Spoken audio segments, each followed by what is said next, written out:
Quando eu comecei o meu trabalho, eu imprimi por acidente o chão do ateliê.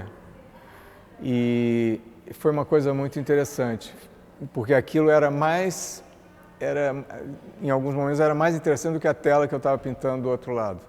Eu sou o Daniel Senise, eu me formei em engenharia em 1980, em 82 eu vim fazer aula no Parque Lage e a partir de 86, 87 eu era professor da escola do Parque Lage.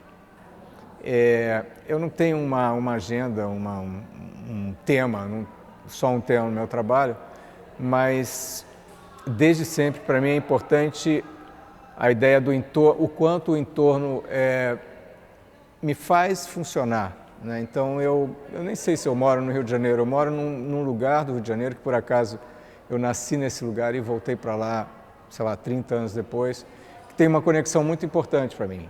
Eu moro num lugar em São Paulo, quer dizer, não sei, eu não sei se eu moro no Brasil. Eu moro em determinados lugares que eu tento criar um contato íntimo com essas naturezas, com essas paisagens, para entender o que está acontecendo comigo, né? Eu acho que o meu trabalho é um resultado dessa dúvida, dessa questão de contexto, essas coisas que a gente fica perguntando para a gente e não tem nenhuma resposta. Então ele está muito ligado, eu acredito, no lugar onde eu estou fazendo ele. Quando eu comecei o meu trabalho, eu imprimi por acidente o chão do ateliê. E foi uma coisa muito interessante, porque aquilo em alguns momentos era mais interessante do que a tela que eu estava pintando do outro lado. E eu fiquei alguns anos pensando como incorporar isso no meu trabalho. Um amigo meu, o Rubem Breitman, que foi o diretor dessa escola, nessa época ele disse que eu era um fundeiro, fazia o fundo e depois tinha que resolver como é que eu ia me entender com isso. E isso é verdade, eu estava tentando entender a importância desse material agregado à superfície e como trabalhar isso, né? Basicamente, eu comecei a fazer impressões de chãos. Eu ponho lençóis, algodão muito fino nos chãos, eu jogo uma mistura de água com cola cascorês, cola branca, e espalho com rodo.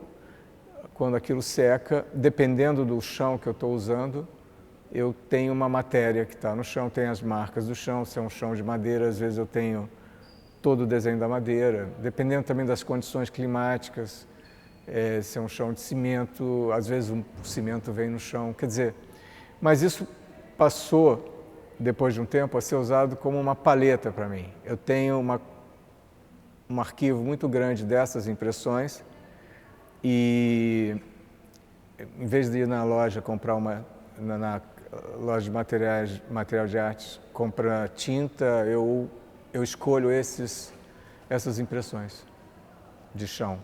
Ao longo do processo de criar um conjunto representativo, características pessoais, é um processo de escolhas, né? Você vai selecionando o que importa e o que não importa. Eu não comecei de um tema, assim, uma questão. Eu comecei fazendo. Quando eu fui aluno no Parque Lage, eu entrei na sala do Luiz Áquila, falei que eu queria fazer aula, ele falou, então, compra tinta aí na loja e vem para cá. E depois, quando eu dava aula, eu falava que as pessoas chegavam aqui sem saber o que fazer e sem saber como fazer. Então é tudo variável. E é nesse ambiente que eu construí meu projeto. Então é uma coisa de reconhecimento de situações que acontecem no trabalho de processo diário do ateliê, que era muito intenso, ainda é, mas no começo era muito aflitivo, que tinha aquela coisa de você não sabia exatamente onde é que você estava querendo ir. Hoje já é muito mais claro para mim. E esse processo é um processo acumulativo, né, de opções, de experimentações que você aprova ou não. E pode ser que daqui a, sei lá, 3 meses você fala, não tem nada a ver. Então eu tenho muitas coisas que eu vou deixando de lado, eu guardo durante muito tempo. Isso eu acho que construiu um tipo de tema para mim, sabe? Mas eu prefiro não falar sobre esse tema, porque eu acho que é uma maneira de tirar possibilidades de leitura que acontece quando alguém chega e olha para o trabalho. Em 2009 eu fui fazer uma exposição, fui convidado a fazer uma exposição no Centro Cultural São Paulo, e é um lugar que tem poucas paredes, né?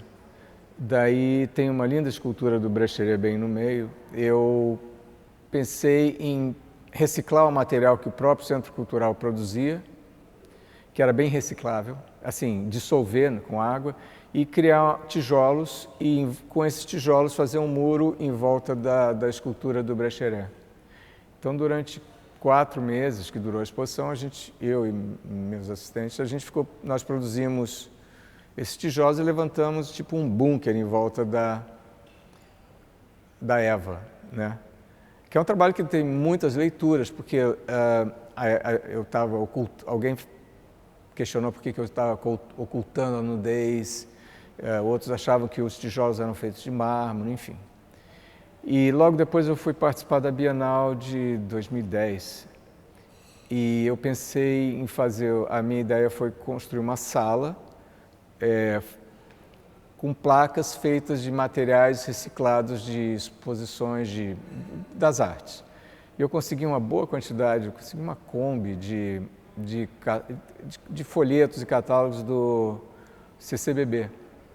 Então, durante alguns meses lá no ateliê, eu formei uma equipe e a gente ficamos produzindo placas com esse material reciclado.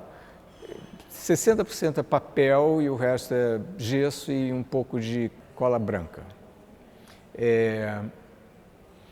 Daí eu fiz uma sala na Bienal. O título do trabalho veio de uma frase que o Albert Camus falou. Eu li numa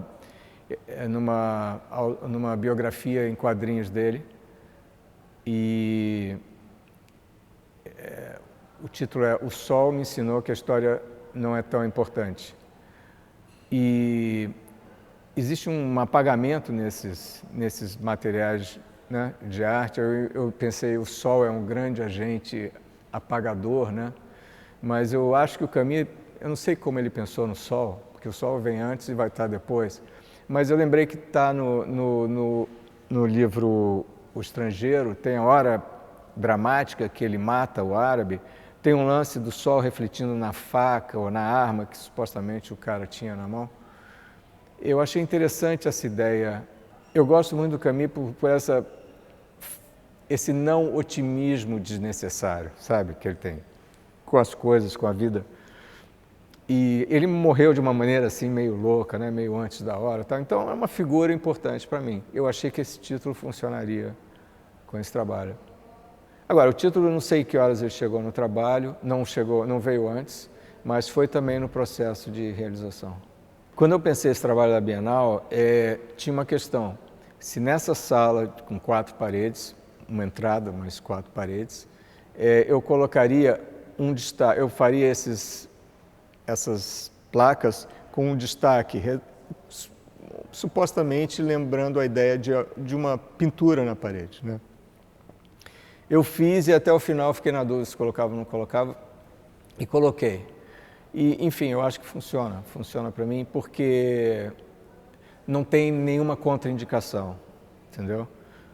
Daí, esse retângulo, ele estava talvez presente em alguns trabalhos, mas ele aparece mais hoje, né?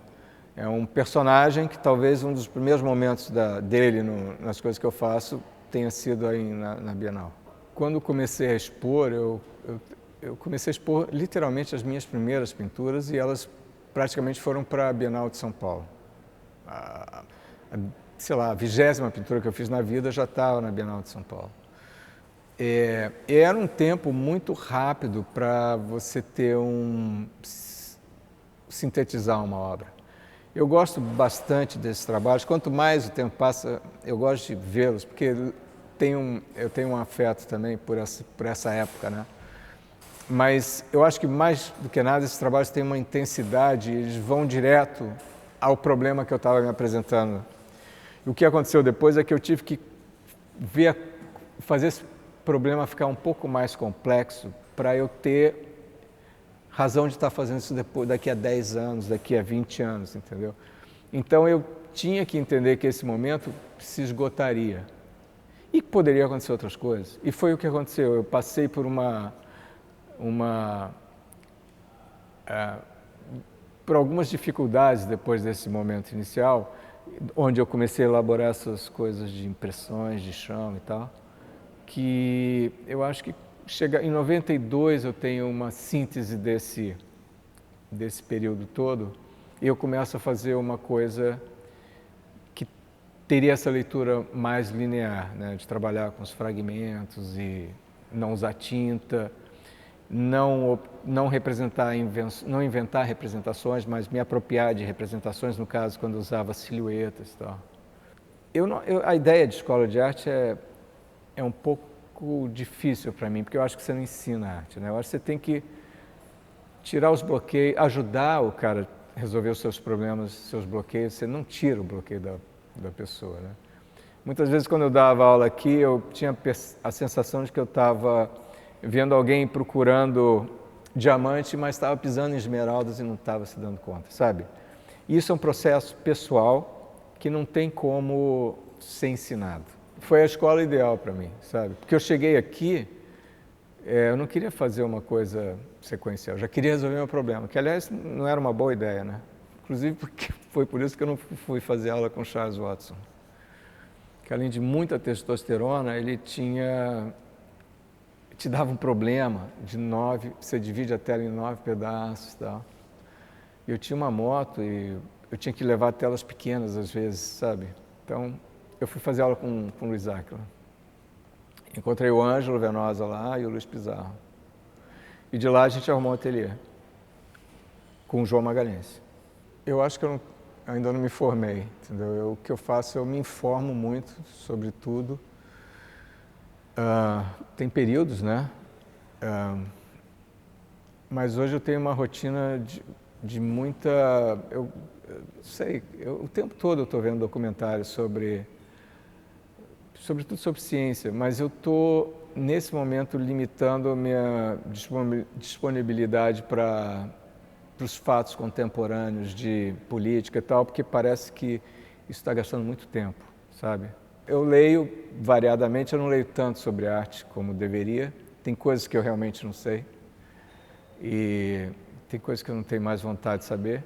E eu esqueço com uma grande facilidade, é impressionante. Não me incomoda tanto ainda, porque eu acho que quando eu estou trabalhando, eu estou num território de concentração difusa, sabe? Que isso vale, sabe? Eu acho que as coisas entram por conta de uma disponibilidade, um tipo de relaxamento, sabe? Que você tem na hora que você está fazendo as coisas. Eu sou muito disperso e sempre fui. Talvez esteja ficando um pouco mais, sabe? Mas não é um ponto crítico, sabe, para eu começar a ficar nervoso sobre isso. E, ao mesmo tempo, eu já tenho um lugar de trabalho mais definido, né? As coisas estão lá, estão me chamando. Então, é um estado assim, não tem hora que eu paro de trabalhar ou começo a trabalhar. Tem uma hora que eu estou fazendo mais coisas, outras horas fisicamente, né, em relação ao trabalho, mas eu posso estar muito mais produtivo tomando banho na ponte aérea ou andando na praia, sabe? Depende muito do... E não adianta eu falar, agora eu vou andar na praia porque eu vou pensar em tal coisa. Claro que isso é um pensamento lateral, mas às vezes não rola nada. Você vai até o Leblon e volta e não acontece nada.